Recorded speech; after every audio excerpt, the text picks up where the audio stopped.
Assalamualaikum warahmatullahi wabarakatuh.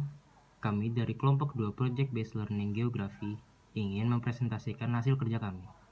Materi yang kita ambil adalah negara berkembang di benua Eropa, yaitu negara Turki. Sebelum masuk materi, kami akan memperkenalkan diri terlebih dahulu. Saya Grindi Andreas, absen 13. Saya Fatika Lutfia Putriasya, absen 12. Nama saya Muhammad Fakih Fandika, nomor absen 20. Perkenalkan, nama saya Putih Virus Andina, nomor absen 25. Perkenalkan, nama saya Risya Ripka Siagian, nomor absen 28. Nama saya Zahra Nurhidayati, absen 36. Turki adalah negara 37 terbesar di dunia dalam hal luas. Negara ini dikelilingi oleh lautan di 3 sisi, yaitu Laut Agea di sebelah barat, Laut Hitam di utara, dan Mediterania di selatan. Bagian Eropa dari Turki, Thrace Timur, atau wilayah yang paling timur semenanjung Balkan, membentuk perbatasan Turki dengan Yunani dan Bulgaria. Bagian Asia dari negara ini sebagian besar terdiri oleh semenanjung Anatolia yang terdiri dari daratan tinggi, dengan dataran pantai sempit antara Koroglu dan pegunungan Pontik di utara dan pegunungan Taurus di selatan.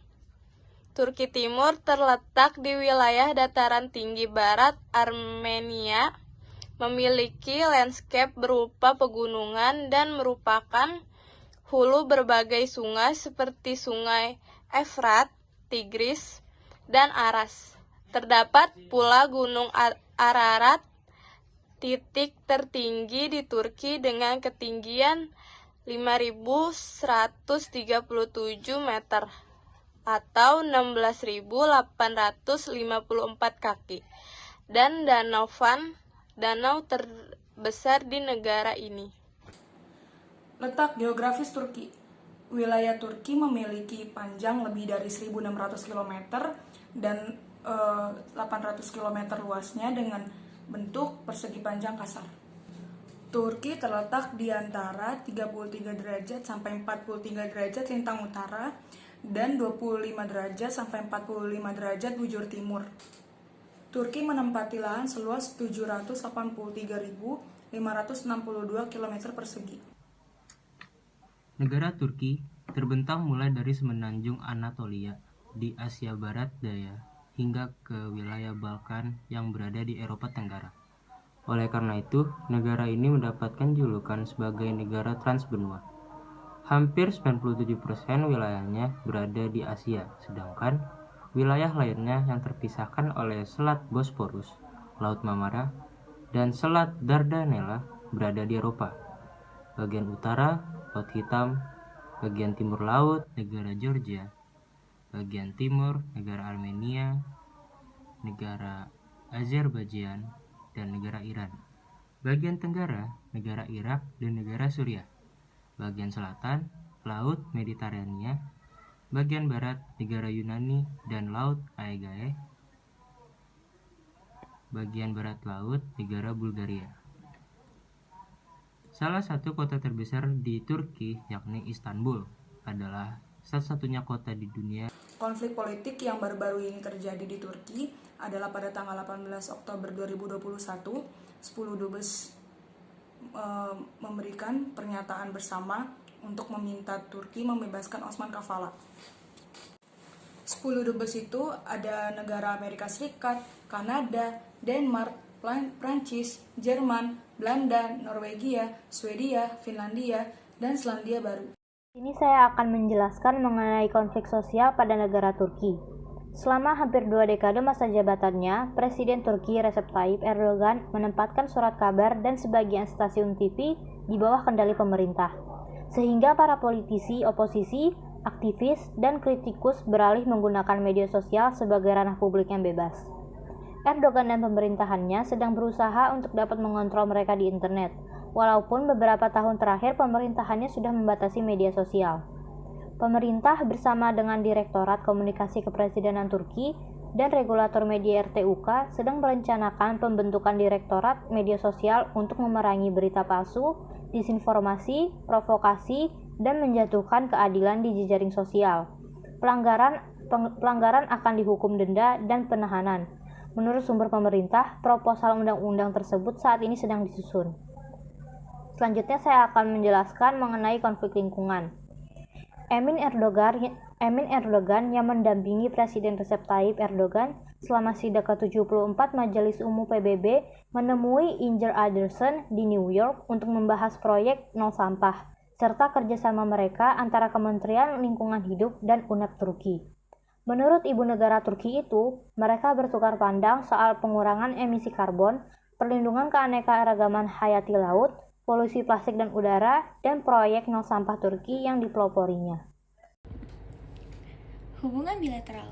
Hubungan diplomatik Indonesia-Turki dimulai pada tahun 1950 dan kedua negara merayakan 70 tahun hubungan diplomatik pada tahun 2020.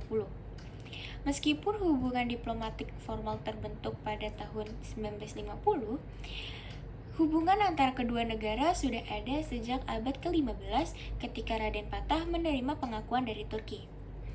Sultan sebagai wakil Kesultanan Utsmaniyah di Pulau Jawa, dan hingga abad ke-16 ketika Kesultanan Utsmaniyah dan Kesultanan Aceh berjuang bersama dalam invasi Portugis di Sumatera, Indonesia. Hubungan bilateral Indonesia-Turki memasuki babak baru yang lebih mencerminkan nilai strategis kedua negara dengan diluncurkannya Joint Declaration Indonesian-Turkey Towards an Enhanced Partnership in a New World Setting yang dideklarasikan bersama oleh Presiden kedua negara pada 5 April 2011 di Jakarta. Pernyataan bersama tersebut memuat komitmen kedua negara untuk saling bekerja sama di bidang politik keamanan, ekonomi serta kebudayaan, pendidikan, ilmu pengetahuan dan teknologi, serta industri strategis.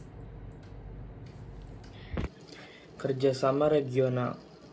Turki menggelar seminar mengenai kerjasama regional antara Iran, Turki, dan Pakistan yang dihadiri pejabat, para duta besar, dan pakar terkait yang berlangsung di Ankara.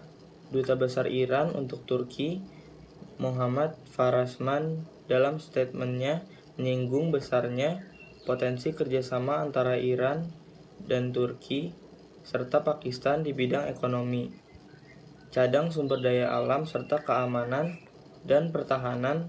Ia juga menegaskan urgensi peningkatan kerjasama ketiga negara demi kepentingan masing-masing dan kawasan. Diplomat Turki ini menegaskan bahwa kerjasama regional sangat penting dilakukan untuk meredam pengaruh sanksi unilateral sebagaimana yang dilakukan AS terhadap Iran.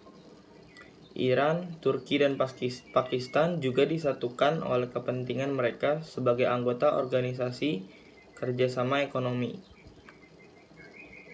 ECO bersama sejumlah negara lain. Zona ECO merupakan salah satu kawasan yang memiliki kekayaan sumber daya alam terbesar di dunia. Oleh karena itu, kerjasama yang terjalin baik antara sesama anggota tidak hanya berdampak positif bagi negara-negara anggotanya, tapi juga akan memperkuat kerjasama di kawasan, terutama di bidang ekonomi. Inilah akhir sesi dari presentasi kami. Semoga materi dari kelompok kami dapat berguna untuk mengembangkan wawasan teman-teman semua. Jika ada sepatah atau dua kata yang kurang berkenan untuk teman-teman, kami memohon maaf. Terima kasih atas perhatiannya. Assalamualaikum warahmatullahi wabarakatuh.